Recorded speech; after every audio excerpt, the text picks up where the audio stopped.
balyo ku aadan munaasabada Ciidul Adha waxa uu diray dhammaan Soomaalida meel kasta ay joogaan gaar ahaanna waxa uu ciidan ugu hambaleeyay Soomaalida ku nool dalka Kenya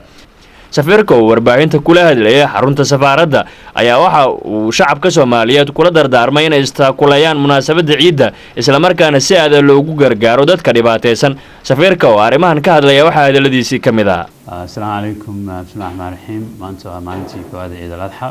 waxaan leeyahay ciid wanaagsan dhammaan muslimiinta meel kasta joogaan gaar ahaan Soomaaliyeed ee ku nool wadanka Kenya maanta maalin farxada oo maalin dadka muslimiinta aad ugu weyn waa maalin runtii dadka Soomaaliyeed iyo dadka muslimiinta ah bay aad maaragtay isu arkaan u sheekaystaan isu booqdaan wax wada qabsadaan waxaan leeyahay ciid wanaagsan dhammaantiin Soomaali waxaan leeyahay dadka Soomaaliyeed ee Kenya ku nool ciid wanaagsan in Soomaalinimo iyo midnimo iyo walaaltinimo lagu jiyo muhiim dadka masaakiinta Soomaaliyeed loo kaalmeeyo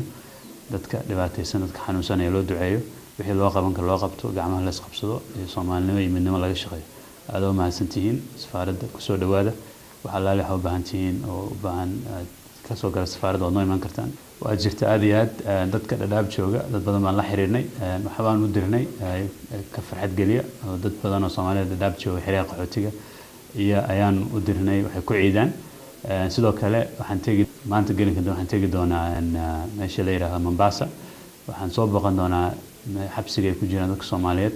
ee lagu eedeeyay inay hayaan burcbadeed oo xabsiga ku jira dadkaas dad 100 ku dhow iyagana waxaan u geyn doonaa hadiyad aan la soo ciidi doonaa aan soo arki doonaa xaaladda soo tahay waxaan isku dayi doonaa inaan wixii aan u qaban karno u qabano oo aan basidii xaaladda ku jiraan aan u caawin lahayn aan kala soo hadallo dad badan oo Soomaaliya iyo madaxda wadanka Kenya ayaan israacayna meesha wada tagi doonaa inaan ciid uga faa'iideysano dadkii qaxootiga ku jirana aan xudirno ku jeelasha ku jirana intaan gaari karnaan gaarno xaaladdoodana inaan wax ka qabanayo isku dayaaleyno dadka magaalada jooga ee awood u leh ama ganacsatada ama dadka kale awoodooda ku dhiirigelinayna iyadoo tahay arrin diinteena na faraysan dadka u gurmadaan dadka Soomaalida ah ee dhibaataysan noqon lahayd dadka magaalooyinka jooga danyarta dad xiriir qaxootiga ku jira dadka xanuunsan ee isbitaalada ku jira kuwa jeelasha ku jira in loo tago oo la iska cashado dadka wax loo qabto dadka waxa weeye bulsho walba iyada xasu qabata dadkeena awoodda leh ilaa caafimaadka siiya ama hantida siiya ee wadanku nool inay tagaan oo wadda wax u qabtaan oo ognahay waxayna soo qabanaa Soomaaliya way caawisa laakiin bal maanta kale laga faa'iideysto oo inagoo mataqaana ciidan farxadan ka faa'iideysanayaan bal dadka walaalaheena aan u suurtagelinay u ciidaan sida inagu u ciidayno inaan farxadda la qaybsano aan ka farxino ayaa fiican ku dhiirigelinaa dadka Soomaaliyeed oo dhan inay sameeyaan hadii ay noqon lahayd